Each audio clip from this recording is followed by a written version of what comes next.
వాగ్దానాన్ని దయచేసిన దేవాతి దేవునికి కృతజ్ఞతాస్తుతులు చెల్లించుకుంటున్నాను.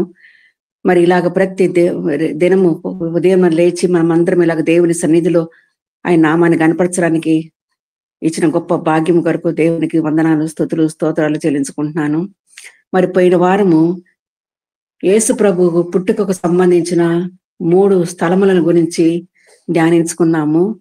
మరి ఈ రోజు యేసు ప్రభు పుట్టుకకు సంబంధించిన 3 రాజులను గురించి చెప్పాలని ఆశపడుతున్నానండి.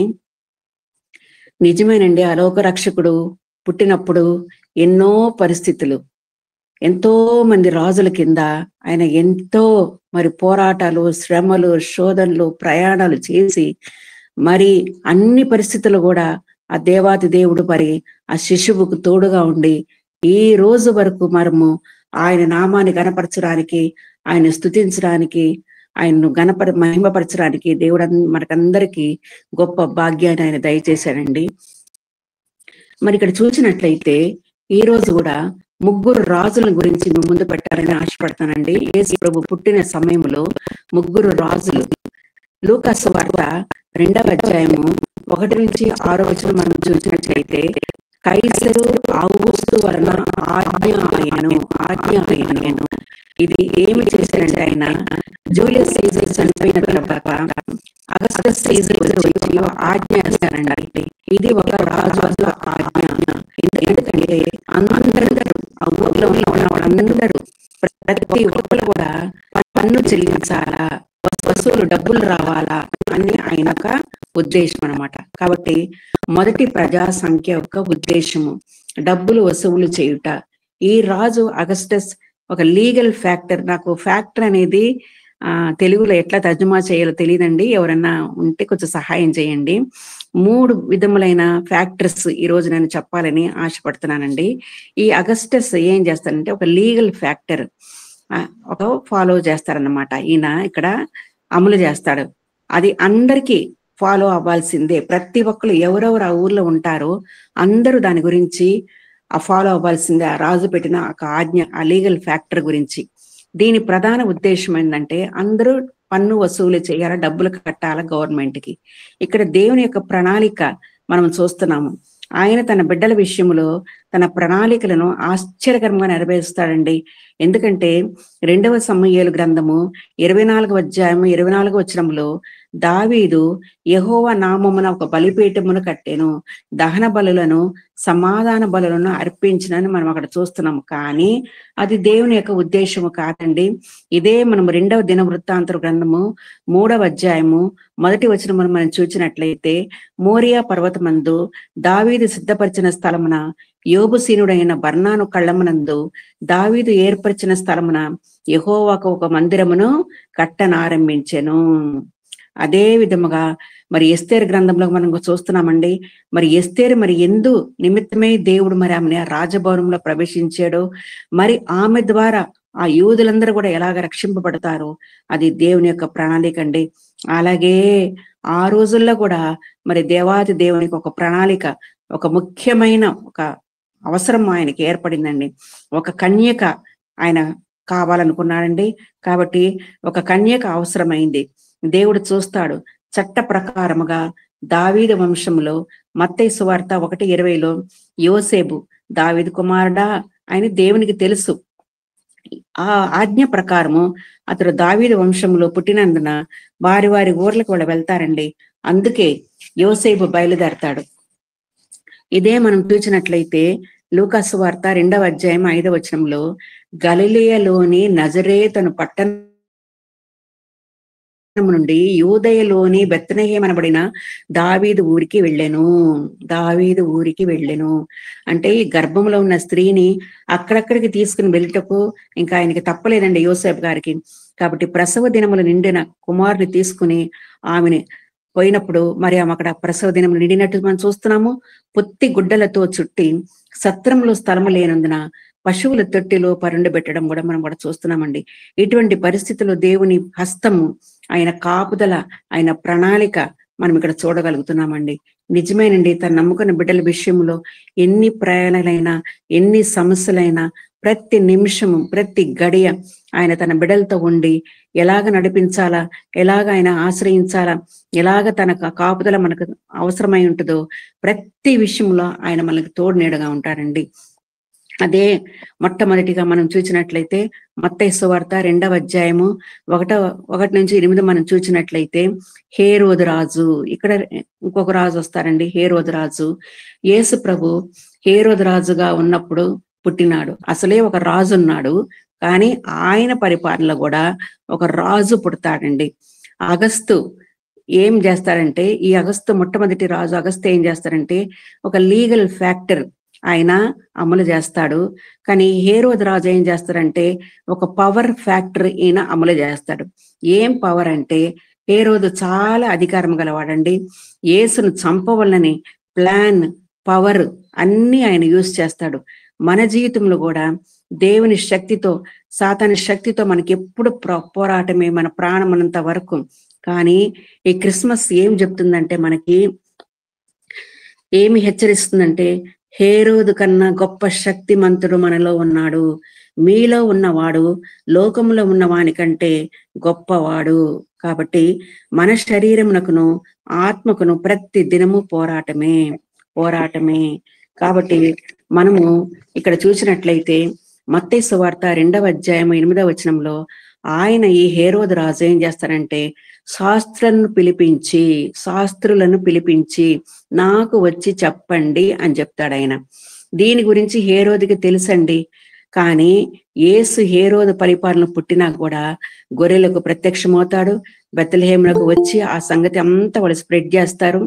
యేసే మెస్సియా పుట్టాడని అందరికి తెలుసు. కానీ 2 సంవత్సరములు అయినది. మరి ఇంత గొప్ప రాజు మరి ఆయనకి తెలిసినప్పుడు, ఒక రాజు పుట్టాడని తెలిసినప్పుడు, అంత అధికారంలో ఉన్న ఒక మనిషి ఆయన స్పైల్ని పంపించవచ్చు, ఒక ఇంటెలిజెన్స్ బ్యూరోని పంపించవచ్చు, ఒక పోలీస్ డిపార్ట్మెంట్ని తన అధికారంలో ఉన్న వాళ్ళని పంపించవచ్చు. కానీ హేరోదు చెవులకు అది వెళ్ళలేదు. ఎందుకంటే దేవుని యొక్క కాపుదల, ఆయన ప్రొటెక్టివ్ పవర్ అక్కడ యేసు ప్రభు మీద ఉంది. కాబట్టే అన్ని పరిస్థితులు, అంత అధికారం హేరోదుకు ఉన్నా కూడా ఆ పరిస్థితులు కూడా ఆ బాలుడైన యేసు ప్రభుని ఆయన ఏమి చేయలేకపోయాడు. శత్రువు కన్నులు పడకుండా తన బిడ్డలను ఆయన కాపాడతాడండి. అందుకే మనం కీర్తన గ్రంథము 27వ అధ్యాయము 5వ వచనం మనం చూస్తున్నామండి. ఆపత్కాలమున ఆయన తన పర్ణశాలలో నన్ను దాచును, తన గుడారపు మాటున నన్ను దాచును. నిజమేనండి, ఆయన మనల్ని దాచిపెట్టే దేవుడు. ఏ ప్రమాదము, ఏ అపాయము కలగకుండా నిత్యము కంటి పాపలు మనల్ని కాపాడే దేవుడు మనకున్నాడండి. అంతేకాకుండా అపొస్తలుల కార్యములు 7వ అధ్యాయము 20వ వచనం మనం చూస్తే, మరి మోషే కూడా ఫరో అంతఃపురంలో ఉంటాడు. కానీ రాజుకి తెలియకుండా ఉంటదండి. మరి రాజుకు అనుకోవాలంటే ఎంతసేపు పడుతుంది? నా కుమార్తె ఎవరిని పెంచుకుంటుంది, ఏ బాలుని పెంచుకుంటుంది, ఎవరి ఇంట్లో ఉంటున్నారు అని కనుక్కోవడానికి ఎంతసేపు అండి? కానీ కన్నులు పడకుండా ఆయన కాపాడే దేవుడండి. ఆ కాలమందు మోషే, అపొస్తలుల కార్యములు 7:20 చూస్తే, ఆ కాలమందు మోషే పుట్టెను, అతడు దివ్య సుందరుడై తన తండ్రి ఇంట 3 నెలలు పెంచబడిను. తరువాత అతడు బయట పారవేయబడినప్పుడు ఫరో కుమార్తె అతని తీసుకుని తన కుమారునిగా పెంచుకొనెను. 3 నెలలు మాత్రమే తల్లిదండ్రి ఇంట్లో ఉండగలిగాడండి. తర్వాత బయట పారవేయబడినప్పుడు ఎక్కడ ఉన్నాడండి? ఆయన రాజభవనములో ఉండే భాగ్యాన్ని మరి దేవుడు ఆ మోషే గారికి దయచేశారండి. కాబట్టి అటువంటి గొప్ప దేవుడు తన బిడ్డల ఎడల ఎల్లప్పుడూ తన కనుదృష్టి తన బిడ్డల మీదే ఆయన ఉంటది. ఈ దినము వరకు కూడా మనలందరినీ కూడా ఆయన తన రెక్కల కింద సంరక్షించి ఆయన మనల్ని కాపాడుతున్నానండి. తన దగ్గరకు రప్పించి, అంటే ఇక్కడ మీరు వెళ్ళి పూజించి రండి అని అక్కడ చెప్తున్నప్పుడు, మరి వెళ్ళినప్పుడు ఆ ముగ్గురిని పంపించినప్పుడు, జ్ఞానులు పంపించినప్పుడు, ఇంకా ఇద్దరిని కూడా తన దగ్గర ఉన్న ఒక అధికారులను కూడా ఇద్దరిని పంపించి, ఎందుకయ్యా మీరు వెళ్తారు, ఆ బాలుని నా దగ్గరికి తీసుకురని చెప్పే అధికారం కూడా ఉంది హేరోదు రాజుకి. కానీ ఎంత పవర్ ఉన్నా కూడా ఆ దేవుడు అటువంటి గొప్ప అధికారాన్ని, ఆ పవర్ని కూడా ఆయన అణిచివేసే దేవుడు. ఎందుకంటే ఆయన సముద్రములకు సరిహద్దులు వేసిన వాడు. కాబట్టి అంత శక్తిమంతుడైన ప్రభువు పుట్టాడు రారాజుగా. ఆ రోజుల్లో హేరోదు పరిపాలనలో ఆయన పుట్టాడు. అయినా కూడా దేవుని యొక్క కనుదృష్టి, ఆయన కాపుదల, ఆయన సంరక్షణ ఉంది కాబట్టే ఆ శిశువు అక్కడ అటువంటి పరిస్థితుల్లో ఆయన ఎదగగలిగాడండి. కాబట్టి మన దేవుడు శక్తిగల దేవుడు. అటువంటి పరిస్థితుల నుంచి ఆయన తప్పించే దేవుడు. కాబట్టి ఆ మత్తయి సువార్త 2వ అధ్యాయం 3వ వచనం మనం చూస్తే, యూదులకు రాజు హేరోదు రాజు, యెరూషలేములో కలవరము. ఎందుకు ఆ చిన్న బాలుని విషయంలో అందరికి అక్కడ కలవరము? అందరికి ఒకటే కలవరము, ఎవరు పుట్టారు అని. ఇంకా యేసు శక్తి కూడా బయలుపరచబడలేదు. ఆయన ఎవరు అని కూడా ఎవరికి తెలియదు. ఒక చిన్న బాలుడని మాత్రమే తెలిసింది, ఒక శిశువు పుట్టాడని మాత్రమే తెలిసింది. కానీ యేసు నామం బట్టి కలవరము, సర్వశక్తి గల పవర్ ఆయనకు ఉంది కాబట్టి ఆయన ఏమి చెయ్యకపోయినా కూడా యేసు నామమున స్వస్థత కలుగుతుందని తెలుసుకున్నామండి. కాబట్టి మనం కూడా చిన్నవారైనా కూడా మనలో ఉన్నవాడు గొప్పవాడు. పౌలు చిన్న మనిషే అయినా కూడా యూదయ మతము యూదయ మతస్థులందరూ పౌలును చూసి చాలా భయపడారండి. యేసు బిడలకు కూడా అందరూ భయపడతారు. మనల్ని చూసి కూడా మనం ఎవరిని కలిగి ఉన్నామంటే ఆ లోక రక్షకుని మనం కలిగి ఉన్నాం కాబట్టి అందరూ మనల్ని చూసి భయపడే భాగ్యాన్ని కూడా దేవుడు దయచేస్తాడండి. మత్తయి సువార్త 2వ అధ్యాయము 4-6 వరకు మనం చూసినట్లయితే, ఎక్కడ చూసినా కలవరము, ఒకటే కన్ఫ్యూషన్. ఆన్సర్ ఏంటి? ఎవరిని ఎన్నుకోవాలా? 3 శాస్త్రులు వాళ్ళని పిలిపించినప్పుడు, ఎక్కడ పుట్టాడు ఈ రాజు అని అన్నప్పుడు వాళ్ళు అప్పుడు మీకా గ్రంథము 5వ అధ్యాయం 2వ వచనంలో అక్కడ మనం చూస్తున్నామండి. ఎవరు పుట్టారు, ఆయన ఎవరు, ఎందుకు వచ్చాడు అని మనం చూస్తున్నామండి. కాబట్టి దేవుడు కొన్నిసార్లు తన ప్రణాళికలు నెరవేర్చే సమయంలో కూడా ఆయన విరోధులను ఆయన ఎన్నుకుంటాడండి. వారి ద్వారా కూడా మనం కొన్ని పాఠాలు నేర్చుకోవాల్సిన పని వస్తుందండి. కాబట్టి ఎవరికి అర్థం కాలేదు. కానీ అక్కడ మనం చూసినట్లయితే దేవుని యొక్క శక్తి, ఒక సంభవం జరుగుతుంది. రామాలో పిల్లలందరూ చంపబడ్డము. ఇది ఇర్మియా గ్రంథంలో కూడా ఇది చెప్పబడినది. కాబట్టి ఎన్నో సంవత్సరాల ముందు ఇది జరుగుతుంది అని అందరికీ తెలుసండి. కానీ దేవునికి ఆయన సమస్తం ఎరిగిన దేవుడు. కానీ ఆయన తన బిడ్డల విషయంలో ఆయన ఏ కార్యం కూడా ఆయన ఆపడండి, ముందుకు కొనసాగిస్తూ తన కార్యాలని, ఆశ్చర్య కార్యాలను ఆయనకు జరిగిస్తాడు. మరి ఇక్కడ మనం చూసినట్లయితే మత్తయి సువార్త 2వ అధ్యాయం 15వ వచనంలో హేరోదు మరణ పర్యంతము అంటే హేరోదు యొక్క పుట్టుక తెలుసు, హేరోదు యొక్క మరణ పర్యంతం కూడా తెలుసు. మరణము కూడా దేవుడు తీర్మానిస్తాడండి. కాబట్టి హేరోదు చనిపోయిన తర్వాతనే ఆయన పవర్ ఒక ఫుల్ స్టాప్ అయిపోతుంది. కానీ మన ప్రభువు, ఆ శిశువు, ఆ లోక రక్షకుడు, ఆ రాజు యొక్క పవరు ఈ రోజు వరకు కూడా భూమి మీద ఆయన నెరవేరుస్తున్నాడండి. కాబట్టి ఆయన ఒక యూదా గోత్రపు ఒక సింహంలాగా రాబోతున్నాడు. ఇదే మనం మలాకి గ్రంథము 3వ అధ్యాయము 2వ వచనం మనం చూసినట్లయితే, ఆయన వచ్చు దినము ఎవరు సహింపగలరు, ఆయన అగుపడగా ఎవరు ఓర్వగలరు, ఆయన కంసాలి అగ్ని వంటి వాడు, చాకలి వాని సబ్బు వంటి వాడు, వెండిని శోధించి నిర్మలము చేయువాడునై నట్లు కూర్చునుండును. వెండిని శోధించి నిర్మలము చేయువాడైనట్లు కూర్చునియుండును. ఆయన కనిపెడుతున్నాడండి. ఆయన ఇంకా సహనంతో వేచి ఉంటున్నాడండి. ఆయన ఇంకా దీర్ఘశాంతం చూపిస్తున్నాడండి. కాబట్టి వెండిని శోధించి ఎలాగైతే అగ్నిలో కాల్చబడి అది పరిశోధింపబడుతుందో అలాగే మన విశ్వాసాన్ని ప్రతి దినం ఆయన పరీక్షిస్తున్నాడండి.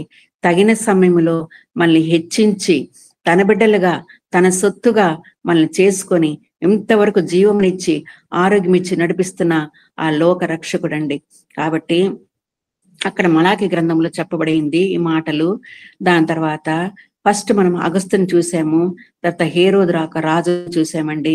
తర్వాత అటువంటి పరిస్థితుల్లో మరి ఆ శిష్యును కూడా, ఆ ఇద్దరు రాజులు కూడా ఏమి చేయలేకపోయారండి. మరి 3వ రాజు ఎవరంటే మత్తయి సువార్త 2వ అధ్యాయము 22వ వచనంలో ఇక్కడ ఈ అర్కెలా ఎవరంటే ఆయన హేరోదు యొక్క కుమారుడు. ఇది ఫియర్ ఫ్యాక్టర్. ఫస్ట్ వచ్చి లీగల్ ఫ్యాక్టరు, 2వది వచ్చి పవర్ ఫ్యాక్టరు, 3వది వచ్చి ఫియర్ ఫ్యాక్టర్.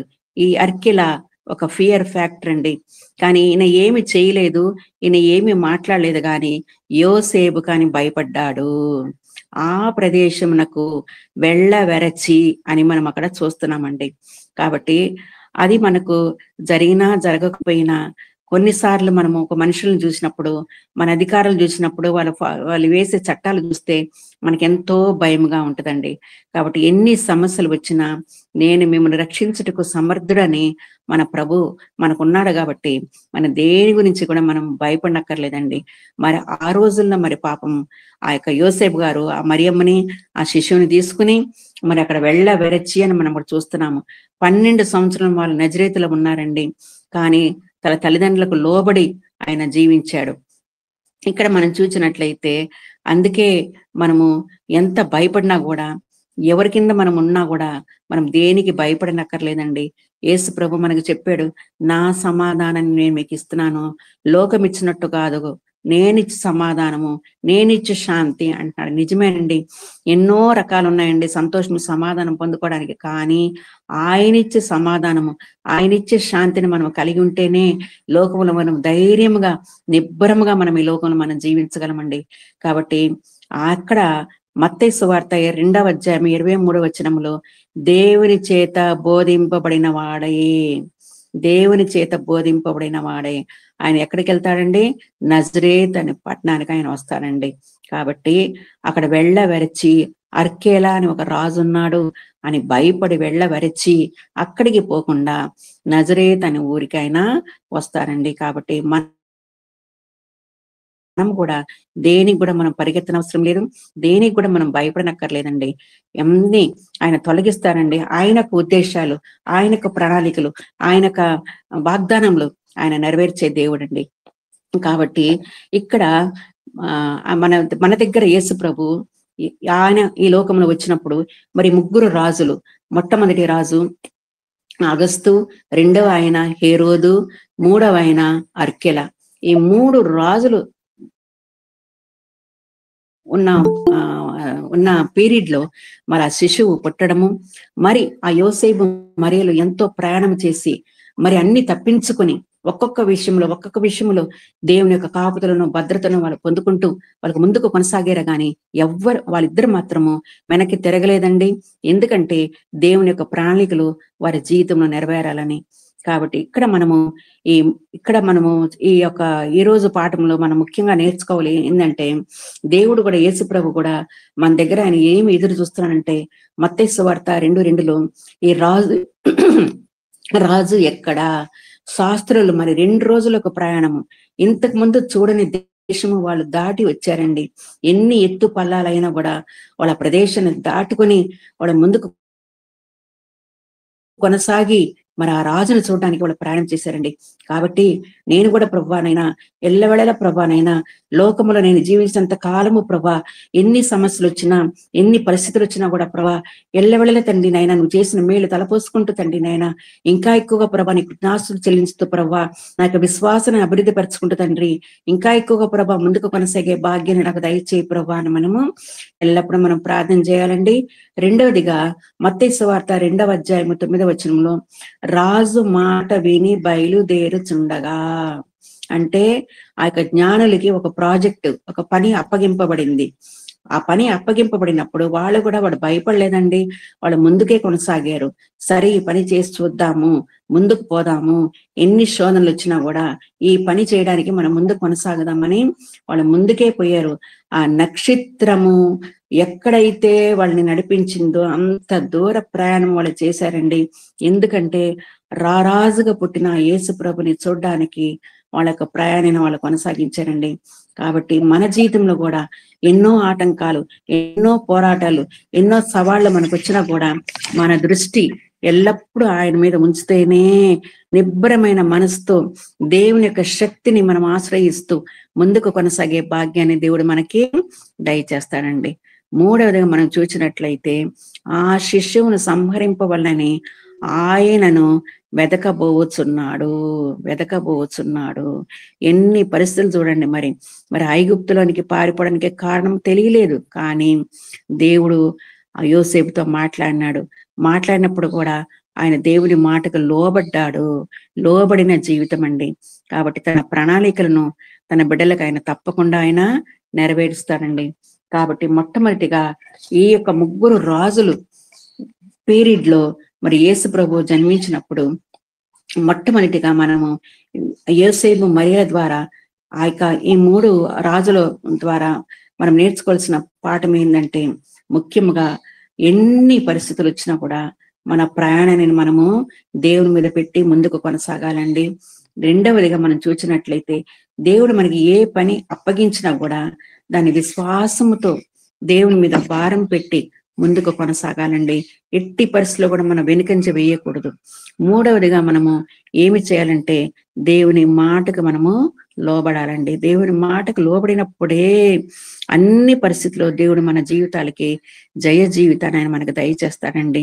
కాబట్టి ఈ ముగ్గురు రాజులు మరి ఔగుస్తు, మరి ఇక్కడ హేరోదు, మరి అర్కెల, ఈ 3 రాజుల సమయంలో మరి యేసు ప్రభు పుట్టడము, మరి ఎన్నో పరిస్థితులు మరి అక్కడ ఒక ఆజ్ఞ, ఒక పవర్ ఫ్యాక్టర్, ఒక లీగల్ ఫ్యాక్టర్, అట్లా అన్ని ఏదైనా కూడా ప్రతి విషయంలో దేవుని యొక్క సంరక్షణ, దేవుని యొక్క కాపుదల మనం చూస్తున్నామండి.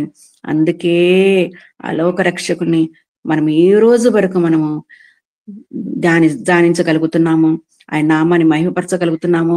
ఆయన నామంలో కూడా మనం అందరం ఏకముగా కూడి ఆత్మతో సత్యముతో ఆయన నామాన్ని గణపరిచే భాగ్యాన్ని దేవుడు మనకి దయచేస్తున్నాడండి.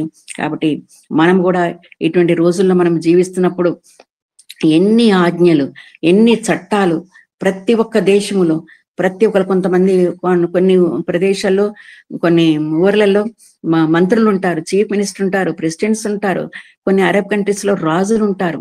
ఏ చట్టాలు వాళ్ళు వేసినా కూడా, ఎన్ని అగస్తులు, ఎన్ని హేరోదు రాజులు, ఎంతమంది అర్కెలలో మనకు వచ్చినా కూడా దేవుడు తన బిడ్డల చుట్టూ తన కంచె వేస్తాడు. మనము క్రీస్తు రాయబారులమండి. అందుకే నిబ్బరముగా లోకరక్షకుడైన యేసు వైపు చూస్తూ మన ప్రయాణం మనం ముందుకు కొనసాగించాలండి. కాబట్టి ఆయన ఉనికి చేతనే ఈ రోజు వరకు మనం ఆయన యందు మనం బ్రతుకుచున్నాము, చలించుచున్నాము, ఆయన ఉనికి కలిగి ఉన్నామండి. కాబట్టి తగిన సమయంలో మనం ఎన్ని ప్రాంతాలు మనం ప్రయాణం చేసినా కూడా మనం ఎక్కడో పుడతాము, ఎక్కడో పెరుగుతాము, ఎక్కడో ఉద్యోగాలు చేస్తాము, ఎక్కడో పెళ్లిళ్ళు చేసుకుంటాము. ఎన్ని పరిస్థితులు అయినా కూడా మన ప్రభువు ఆలోక రక్షకుడు మనతో ఉన్నాడు. కాబట్టే ఈ రోజు వరకు మనం సజీవులుగా ఉండి ఆయన నామాన్ని గణపరిచే భాగ్యాన్ని దేవుడు మనకి దయచేస్తానండి. కాబట్టి అగస్తు ఏం చేశారంటే ఒక లీగల్ ఫ్యాక్టర్ ఆయన అమలు చేశారండి. సర్వలోకములో ప్రజా సంఖ్య అని చెప్తారండి. కాబట్టి హేరోదు ఏం చేశారండి, ఒక పవర్ఫుల్ ఫ్యాక్టర్ అంటే ఆయన ఒక చట్టము ఒక వేసి, మీరు వెళ్ళి చూసిరండి, నేను కూడా వస్తాను అని అక్కడ వాళ్ళు ఒక మీటింగ్ లాగా జరుపుకుంటారు. శాస్త్రులను, అధికారులు అందరు పిలిపించి ఎక్కడ పుట్టాడు ఈ రాజు అని ఒక చట్టం, ఒక పవర్ఫుల్ ఫ్యాక్టర్ అయినా నియమించాడండి ఈ హేరోదు రాజు. అర్కెల ఏం చేశారండి, ఒక ఫియర్ఫుల్ ఫ్యాక్టర్. ఎందుకంటే భయము ఏం చేస్తాడో వాళ్ళ నాయన మరి హేరోదు, మరి ఆ తండ్రి యొక్క బుద్ధులు కూడా మరి కొడుకు కూడా వస్తాయేమో, ఈయన ఏ చట్టాలు వేస్తాడేమో, తన నమ్ముకున్న బిడ్డల విషయంలో ఏ ఆజ్ఞలు వేస్తాడేమో అని అందరూ భయపడినప్పుడు, దేవుని చేత బోధింపబడినప్పుడే మనము వేరొక మార్గంలో దేవుడు మనల్ని నడిపిస్తారండి. క్షేమకరం ప్రయాణం ఆయన మనకి దయచేస్తారండి. కాబట్టి మనం ఎట్టి పరిస్థితిలో కూడా మనం భయపడనక్కర్లేదు. మన ప్రభువు మనతో ఉన్నాడండి. సదాకాలము ఈ లోకంలో మనల్ని నడిపించే దేవుడండి. మనము ఈ ప్రభువుని మనం ఎలాగ గణపరచాలంటే యెషయా గ్రంథము 61వ అధ్యాయము మనం చూసినట్లయితే ఈ ప్రభువుకి దేవుడు ఏమిచ్చారండి, తన ఆత్మను దయచేసాడు కాబట్టే ఇక్కడ మనం ఏం చూస్తున్నామంటే, నలిగిన హృదయము గల వారిని దృఢపరచుటకు, చెరలోనున్న వారికి విడుదలను, బంధింపబడిన వారికి విముక్తిని ప్రకటించుటకును, యెహోవా హితవస్త్రము మన దేవుని ప్రతిదండన దినమున ప్రకటించుటకును, దుఃఖాక్రాంతులందరినీ ఓదార్చుటకును, సియోనులో దుఃఖించు వారికి ఉల్లాస వస్త్రములు ధరింపజేయుటకును, బూడిదకు ప్రతిగా పూదండను, దుఃఖమునకు ప్రతిగా ఆనంద తైలమును, భారభరితమైన ఆత్మకు ప్రతిగా స్తుతి వస్త్రమును వారికిచ్చుటకును ఆయన నన్ను పంపి ఉన్నాడు. ఆయన నన్ను పంపి ఉన్నాడు. ఇందుకేనండి దేవుడు మన దగ్గరికి వచ్చింది.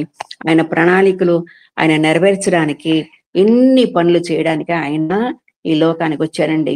అవునండి, మనం ఎన్నోసార్లు మనం కృంగిపోయినప్పుడు, ఎటుతోచిన పరిస్థితులు ఉన్నప్పుడు, నలిగిన హృదయాలు మనం దృఢపరచడానికి ఆయన వచ్చారండి. ఎన్నోసార్లు మనకి బంధకాల్లో ఎన్నో విషయములతో మనము డిప్రెషన్ అయిపోయి ఎటుతోచిన పరిస్థితులు మనం జీవించినప్పుడు, చెరలోనున్న వారికి విడుదలను, బంధింప వారికి విముక్తిని కలుగు చేయుటకు ఆయన లోకానికి వచ్చాడండి. ఎన్నోసార్లు మన బిడ్డల విషయంలో, మన కుటుంబ విషయంలో మనం ఎంతో దుఃఖముతో ఉన్నప్పుడు దుఃఖాక్రాంతులందరినీ ఓదార్చుటకును, సియోనులో దుఃఖించు వారికి ఉల్లాస వస్త్రములను ధరింపజేయుటకును.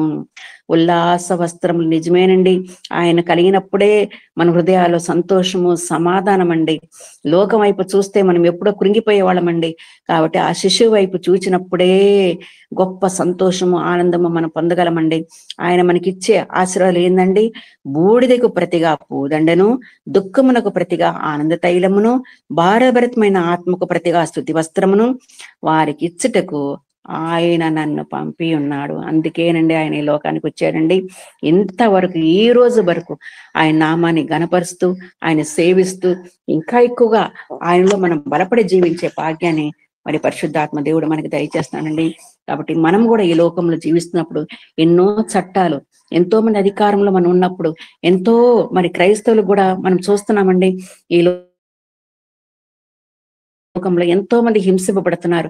ఎన్నో చర్చిలు, ఎంతో మంది పాస్టర్లు కూడా ఎంతో మంది బాధతో, వేదనతో మరి ఈ యొక్క రాబోయే చట్టాల్లో కూడా ఎంతో మంది బాధితులుగా ఉన్నారు. వాళ్ళందరి కొరకు మనం ప్రార్థన చేయాలండి. ఎందుకంటే ఆ లోక రక్షకుడు వచ్చే సమయంలో ఆయన తన వాగ్దానాన్ని నెరవేరుస్తాడండి. కాబట్టి ఆ వాగ్దానం నెరవేరుతున్న రోజుల్లో మనం జీవిస్తున్నాము. ఎన్ని చట్టాలైనా, ఎన్ని పరిస్థితులైనా, ఎంత అధికారమైనా మనల్ని సంరక్షించే దేవుడు మనకున్నాడు. కాబట్టి ఎట్టి విషయంలో కూడా మనం భయపడకుండా, దేవా నువ్వున్నావు ప్రభానైనా, నీ ఆజ్ఞలను, లోకమిచ్చు చట్టాలు ఆ యొక్క పవర్స్ కాదు ప్రభానైనా, నీ యొక్క ఆజ్ఞలను, నీ యొక్క కట్టలను మేము గైకొని ఇంకా ఎక్కువగా ప్రభా మా యొక్క విశ్వాసాన్ని అభివృద్ధి పరుచుకొని నీలో మేము బలపడి తండ్రి, అనేకులకు తండ్రి ఒక గొప్ప ఆశీర్వాదకరంగా జీవించే భాగ్యాన్ని మనకు దయచేయి తండ్రి అని మనం ప్రార్థించినప్పుడు ప్రతి నిమిషం ఆయన మనతో ఉంటాడండి. తన కాపులు, తన సంరక్షణ మనకు దయచేస్తాడండి. తన దక్షిణ హస్తంతో, తన బాహుబలంతో మనం ఆదుకుంటాడండి. మన కన్నీరు తుడిచే దేవుడండి, మన సమస్యలను తీర్చే దేవుడండి. కాబట్టి ఆ గొప్ప రక్షకుని, ఆ లోక రక్షకుని ఈ రోజు వరకు మనము ఈ నెలలో ప్రపంచమంతా మరి కొంతమంది హిందూస్, కొంతమంది ముస్లిమ్స్ కూడా చేసుకుంటారండి క్రిస్మస్ పండుగ. ఎందుకంటే వాళ్ళు కూడా కొంతమందికి సత్యం తెలుసండి, లోకరక్షకుడు ఎవరో అని అందరికి తెలుసండి. కానీ ఆయన మాట్లాడే దేవుడండి, ప్రార్థనలకు జవాబిచ్చే దేవుడండి, మొరలను ఆలకించే దేవుడండి, మనకు సమీపకున్న దేవుడండి. ప్రతి ఒక్కరు తెలుసుకున్నారు. కాబట్టి ప్రపంచమంతా మరి నెలలో ఈ క్రిస్మస్ పండుగ జరగబోతుండగా ప్రతి ఒక్కరి హృదయాల్లో నిజమైన సంతోషము, సమాధానము ఆ ప్రభువు తప్పకుండా దయచేస్తాడు. అందుకే ఈ రోజు వరకు కూడా మనం ఆయన నామాన్ని గణపరుస్తున్నాము. ఎందుకంటే ఆయన లోకానికి వచ్చాడు, తన కార్యాలు జరిగించుకున్నాడు. మనల్ని ఇంతవరకు ఆశ్చర్యరీతిగా ఎన్ని చట్టాలు, ఎన్ని ప్రదేశాలు, ఏ పరిస్థితులైనా కూడా మనల్ని నడిపిస్తూ మనం కాచి కాపాడుతున్న ఆ గొప్ప దేవుడు మనతో ఉన్నాడు. కాబట్టి మనము దేనికి భయపడనక్కర్లేదండి. మరి యోసేపు, మరియా మరి పాపమా మా గర్భిణీ స్త్రీ ఎంత ప్రయాణం మరి ఆ చీకటిలో మరి ఆ గాడిద మీద కూర్చుంది. మరి ఆ యోసేపు గారు నడకతో ప్రభా ఆ గర్భిణీ స్త్రీని పెట్టుకుని మరి ఎంత దూర ప్రయాణం చేసినా కూడా, ఎంతమంది రాజులు, అధికారులు మరి అక్కడ ఉన్నా కూడా ఎవరికి భయపడకుండా తన ప్రయాణం ఎట్లా ముందుకు కొనసాగించాడు. మనము కూడా ఈ క్రిస్మస్ పండుగ సమయంలో ఎన్ని ఆటంకాలు, ఎన్ని శోధనలు, ఎన్ని సమస్యలు వచ్చినా కూడా ఆ ప్రభు వైపు చూస్తూ, దేవా నువ్వు ఉన్నావు ప్రభా నాయన, నువ్వు నడిపిస్తావు తండ్రి, నువ్వు విడిచిపెట్టే దేవుడు కాదు తండ్రి నాయన, సదాకాలం మమ్మల్ని ఆదుకునే దేవుడు తండ్రి, ఎల్లప్పుడు తండ్రి నాయన నీ వైపు చూస్తూ నీ చిత్తమును గుర్తిరిగే భాగ్యాన్ని మాకు దయచేయి ప్రభా అని మనం ప్రార్థించినప్పుడు ఆ దేవాది దేవుడు తప్పకుండా మనతో ఉంటాడండి. సదాకాలము మరణ పర్యంతం ఆయన మనల్ని నడిపిస్తారండి. అటువంటి గొప్ప కృప ఆ పరిశుద్ధాత్మ దేవుడు మనకందరికి దయచేయను గాక. ఆమేన్, ఆమేన్. ఒక పాట పాడతానండి. ఇతడెవరో ఇతడెవరో పసిబాలుడు ఇతడెవరో, బెత్లెహేం పురమున దేవుని ప్రియతనయుండే జన్మించిన ఇతడెవరో, దేవుని లేఖనము నెరవేర్చను ఏతించిన ఇతడెవరో, పరమాత్మ మూలం కన్యా గర్భమున ఉదయించిన ఇతడెవరో, పశువుల తొట్టిలో పొత్తి గుడ్డలతో పవళించిన పావనుడెవరో,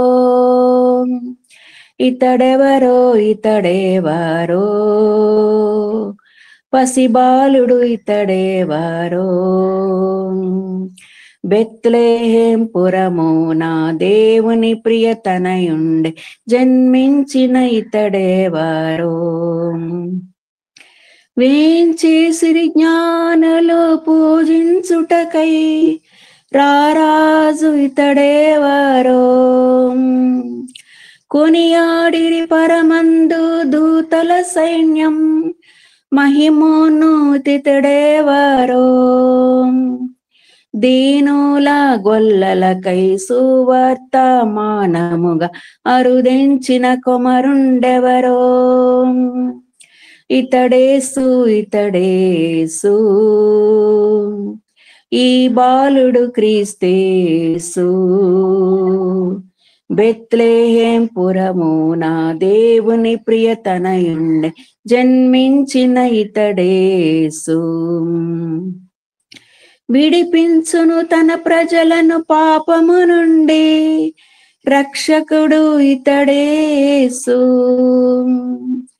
వచ్చెను దేవుని తోడు నిత్యము నొసగున్ ఇమ్మానుయేల్ యేసు, వాక్యమునై దైవమునై కృప సత్య రూపమునై జన్మించిన ఇతడేసు, ఇతడేసు ఇతడేసు ఈ బాలుడు క్రీస్తేసు, బెత్లెహేం పురమున దేవుని ప్రియతనయుండే జన్మించిన ఇతడేసు, ఇతడెవరో ఇతడెవరో పసిబాలుడు ఇతడెవరో, బెత్లెహేం పురమున దేవుని ప్రియతనయుండే జన్మించిన ఇతడెవరో. అవునండి, ఇతడెవరో ఇతడెవరో అని మనం చూచినప్పుడు ఇక్కడ యెషయా గ్రంథము 63వ అధ్యాయము 1వ వచనములో మనం చూస్తున్నామండి. రక్త వర్ణ వస్త్రములు ధరించి ఏదోము నుండి వచ్చుచున్న ఇతడెవడు, శోభిత వస్త్రములు ధరించిన వాడై గంభీరముగా నడుచుచు వస్త్రాలుండి బలాతిశయముతో వచ్చుచున్న ఇతడెవరు అంటే, ఇతడెవరు అనుకుంటే యేసు ప్రభు ఇచ్చిన జవాబు, నీతిని బట్టి మాట్లాడుచున్న నేనే, రక్షించుటకు బలాఢ్యుడనైన నేనే అని అక్కడ ఆయన మనతో మాట్లాడుతానండి. ఏంటండి, మనకి రక్షణ ఇవ్వడానికి, మనకి విమోచన ఇవ్వడానికి, మన పాపములను దూరపరిచి హిమము కంటే నువ్వు గొర్రెబెచ్చు కంటే నువ్వు మనల్ని శుద్ధీకరించి తన సొత్తుగా తన బిడ్డలుగా చేసుకున్న ఇతడేనండి, నీతిని బట్టి మాట్లాడుచున్న నేనే, రక్షించుటకు బలాడినైన నేనే. అంతేకాకుండా 7వ వచనమును మనం చూసినట్లయితే, యెహోవా మనకు చేసిన వాటినన్నిటిని బట్టి యెహోవా కృపాతిశయమును యెహోవా స్తోత్రములను గానము చేతును. ఈ రోజు వరకు మనం ఎందుకండి యెహోవాని స్తుతిస్తున్నాము, ఆయన నామాన్ని గణపరుస్తున్నామండి? తన వాత్సల్యమును బట్టి, కృపా బాహుళ్యమును బట్టి ఇశ్రాయేలు యొక్క వంశస్థులకు ఆయన చూపిన మహా కనికరమును నేను ప్రకటన చేసేదను. ఆయన వాత్సల్యము, ఆయన కృపా బాహుళ్యము, ఆయన మహా కనికరము, ఇందును బట్టే మనం ఈ రోజు వరకు కూడా ఆయనను మనం గీస్తున్నామండి, ఆయన మనం స్తుతిస్తున్నామండి.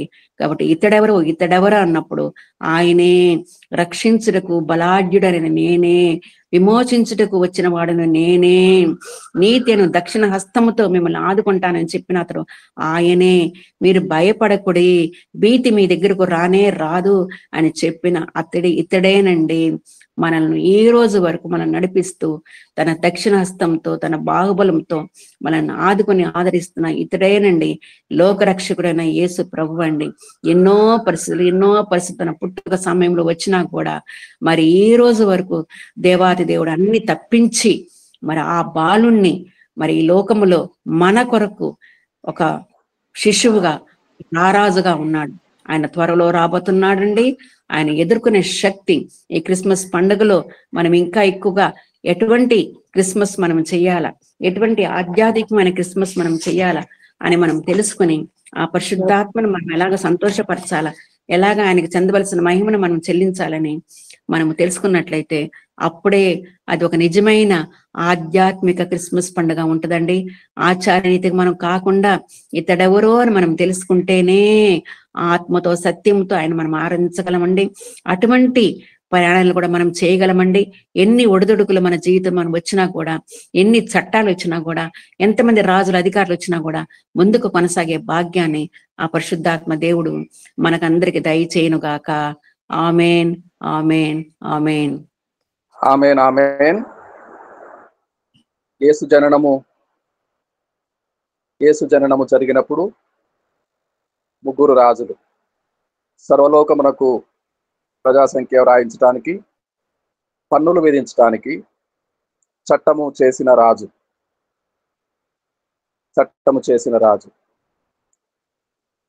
రెండవ వాడు కైసర్ ఔగుస్తు అయితే రెండవ వాడు మహాహేరోదు.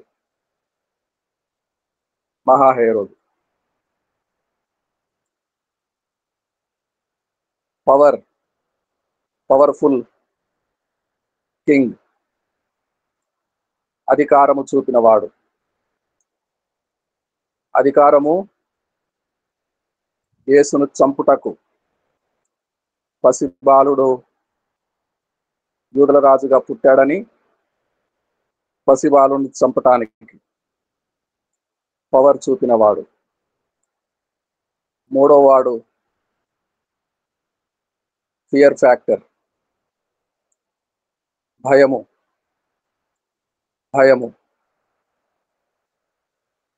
సిరియా యూదయ దేశమంతటా భయము పుట్టించిన వాడు. అయితే కైసర్ ఔగుస్తు మహాహేరోదు, రెండవ హేరోదు, ముగ్గురు రాజుల భయంకరమైన పరిస్థితుల్లో యేసు జననము జరిగినప్పుడు యూదుల చరిత్రకారుడు యోసేఫసు, మొదటి శతాబ్దపు చరిత్రకారుడు యోసేఫసు ఒక లెజెండ్ వినిపిస్తాడు. నమ్మకము సర్వ సమాజము, యూదా జనాంగం అంతా ఆ సందర్భము ఆ లెజెండ్ను అనుసరిస్తారు.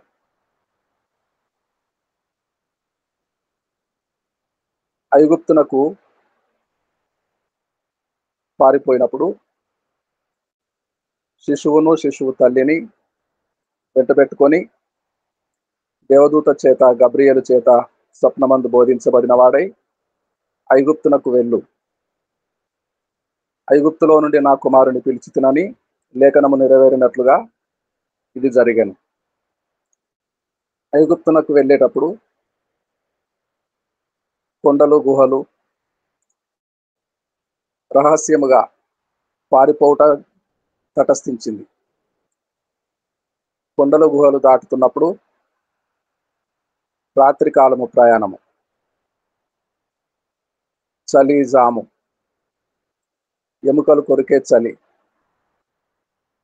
చలికి ఒక కొండ గుహలో ఆశ్రయం పొందుతారు పరిశుద్ధ దంపతులు. అప్పుడు ఒక దొంగ ఆకలిగొని ఆయాసపడుతూ యోసేపును, తల్లి మరియను, అప్పుడే పుట్టిన పసిబాలుడు యేసుబాబును గుహలో కావలి ఉంటాడు. అయితే కావలి ఉన్నట్టుగా యోసేపు గ్రహించలేదు. ఆ కాలమందు 2 సంవత్సరాల లోపు పిల్లలను ఖడ్గము చేత నరికి చంపాలి అని హేరోదు చేత ఆజ్ఞ అయింది.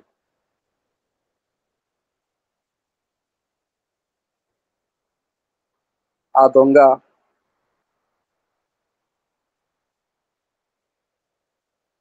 దొంగ యేసుబాబును చూస్తాడు. ప్రకాశమానమైన వెలుగు, జ్యోతిర్మయుడు అవతరించాడు అనే భావము, జ్యోతి పుట్టాడు, ఇతడు గొప్పవాడవుతాడు, ఈయన గొప్పవాడవుతాడు, ఈయన ప్రస్తుత కాలమందున్న రాజులను, రాజ్యములను అంతమొందించి మహారాజుగా రాజ్య పరిపాలన చేస్తాడు అని గ్రహించిన దొంగ లూకాసు వార్త 23వ అధ్యాయము 40 నుంచి చదువుతున్నాను. అయితే రెండవ వాడు వానిని గద్దించి, నీవు అదే శిక్షా విధిలో ఉన్నావు గనుక దేవునికి భయపడవా? దేవునికి భయపడతారు. కొద్దిసేపట్లో ప్రాణాలు పోయే పరిస్థితుల్లో దేవునికి భయపడతారు. దేవునికి భయపడవా? మనకైతే ఇది న్యాయమే. మనము చేసిన వాటికి తగిన ఫలము పొందుతున్నాము. కానీ ఈయన ఏ తప్పిదమును చేయలేదనెను. ఈయన ఏ తప్పిదము పుట్టినది మొదలుకొని సిలువకెక్కి మరణము పొందే వరకు 33.5 జీవిత కాలములో ఏ ఒక్క తప్పు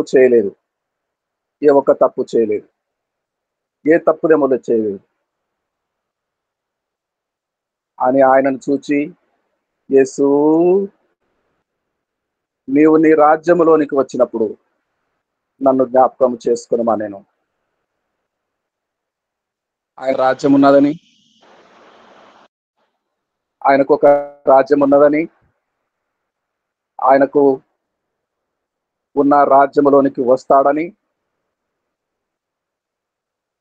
సిలువకెక్కే మరణించవలసిన యేసు రేపు రాజ్యంలోనికి వస్తాడని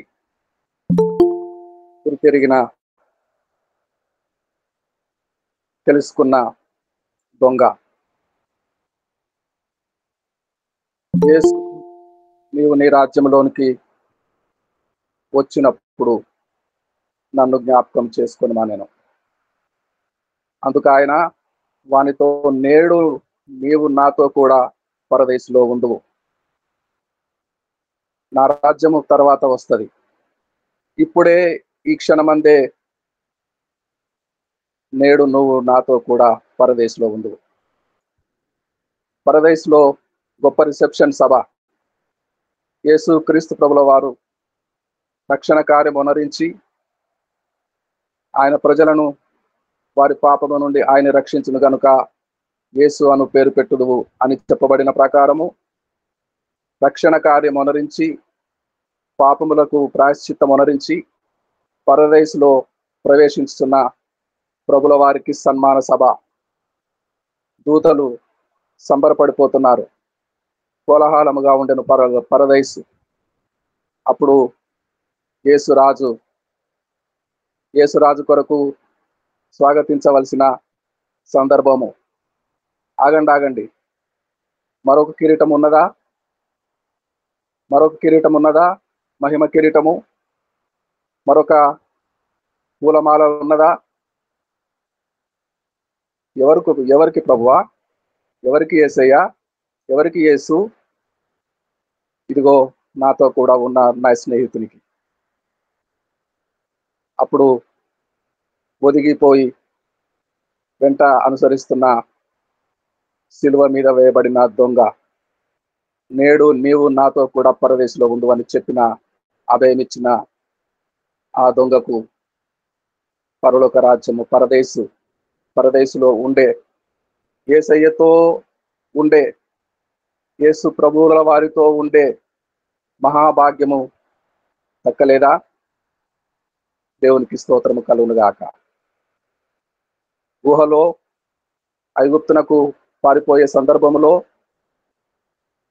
దేవదూత చేత, గబ్రియలు చేత స్వప్నమందు బోధించబడిన వాడై శిశువును తల్లిని వెంట పెట్టుకొని ఒకానొక కాలరాత్రి, చలిరాత్రి ఆ దొంగ కాపాడి సైనికులు వెంట తరుముతుండగా ఎవరైనా శిశువును ఎత్తుకొని పారిపోతున్న వారు చూచావా బాబయ్య? ఎవరు బాబయ్య? ఎవరు రాలేదు అని ప్రభుల వారిని కాపాడిన ఆ దొంగ శిలువ మీద కుడివైపున వేయబడిన దొంగ. ఆ దొంగే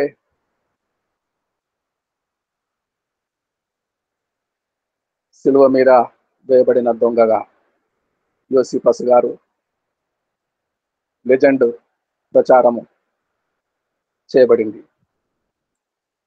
యోసిఫస్ గారి ద్వారా నమ్మకము కుదిరింది. దేవునికి స్తోత్రం కలుగునుగాక. యేసు, నీ రాజ్యంలోనికి వస్తావు, అప్పుడు నన్ను జ్ఞాపకం చేసుకో. ఆ దొంగ ఎక్కడుంటాడు? చనిపోయి అసూలు బాసిన తర్వాత, ప్రాణాలు విడిచిపెట్టిన తర్వాత యేసు రాజ్యం ఎప్పుడు వస్తుంది? నేడే నీవు నాతో కూడా పరదేశంలో ఉండు అని అభయమిచ్చిన ప్రభువు, హక్కును చేర్చుకున్న ప్రభువు, మరొక కిరీటము తీసుకురండి దూతలారా, ఈ నా స్నేహితునికి ధరింప చేయవలెను అని చేతిలో చేయేసి పరదేశు ప్రవేశము చేస్తున్న రాజుల రాజు, ప్రభులకు ప్రభు, దేవునికి స్తోత్రం కలుగునుగాక. జాన్సన్ గారు చిన్న ప్రార్థన చేస్తారా? ప్రార్థన. పరిశుద్ధుడైన నీకే స్తుతి స్తోత్రం ప్రభువా. నాయనా, నా యేసయ్య నాయనా, నీకే మహిమ, నీకే మహిమనైనా, నీకే ఘనతనైనా నా తండ్రి, నా ప్రియ ప్రభు. నాయన ఇదిగోనైనా మా చీకటి బ్రతుకులను ప్రభు వెలిగించడానికి వచ్చిన నాయనా నీ గొప్ప ప్రేమను బట్టి నీకే మహిమనైనా, నీకే స్తోత్రం. ఆ ప్రేమ, ఆ వెలుగు మా ద్వారా అనేక మందికి నైనా వెదజల్లడానికి నైనా, స్ప్రెడ్ అవటానికి నైనా తగిన కృప అభిషేకం వీటిలో ఉన్న ప్రతి ఒక్కరికి కూడా మరొకసారి నూతనంగా అయ్యా నువ్వు దయచేయమని నడిపించిన దాసులను, వాక్య వివరించిన ప్రభా నీ దాసులను జ్ఞాపకం చేసుకుని దీవించమని యేసు నామములో అడుగుచున్నాను తండ్రి. ఆమేన్. ఆమేన్. జయ పాస్టర్ గారికి వందనాలండి. ఎలీషా పాస్టర్ గారికి వందనాలండి. ఎస్కోట ఎఫ్సిబా గారికి వందనాలండి. శాంతకుమార్ గారికి వందనాలండి. నాజరే పాస్టర్ గారికి వందనాలండి. నాగలింగేష్ గారికి వందనాలండి. వందనాలు సార్. కేజీఆర్ మునిపల్లి వందనాలండి. కేజీఆర్ రత్నం గారికి వందనాలండి. వాణిశ్రీ గారికి వందనాలండి. జాన్సన్ గారికి వందనాలండి. అండి. కామేశ్వరమ్మ గారికి వందనాలండి. గ్రేస్ మనోరంజన గారికి దామోదర్ గారికి వందనాలండి. ఆమ్స్ట్రాంగ్ గారికి వందనాలండి. అబ్రహాం లింకన్ గారికి వందనాలండి. అన్నా జోన్ పాస్టర్ గారికి వందనాలండి. వందనాలండి.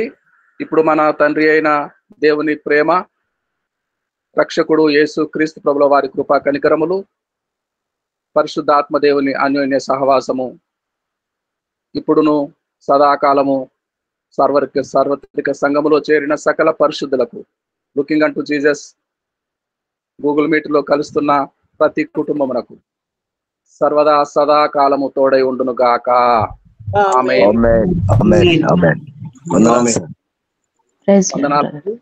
వందనాలు. ప్రజలాడయ్య గారు. ఆల్ మై డియర్ ఫ్రెండ్స్ వందనాలండి.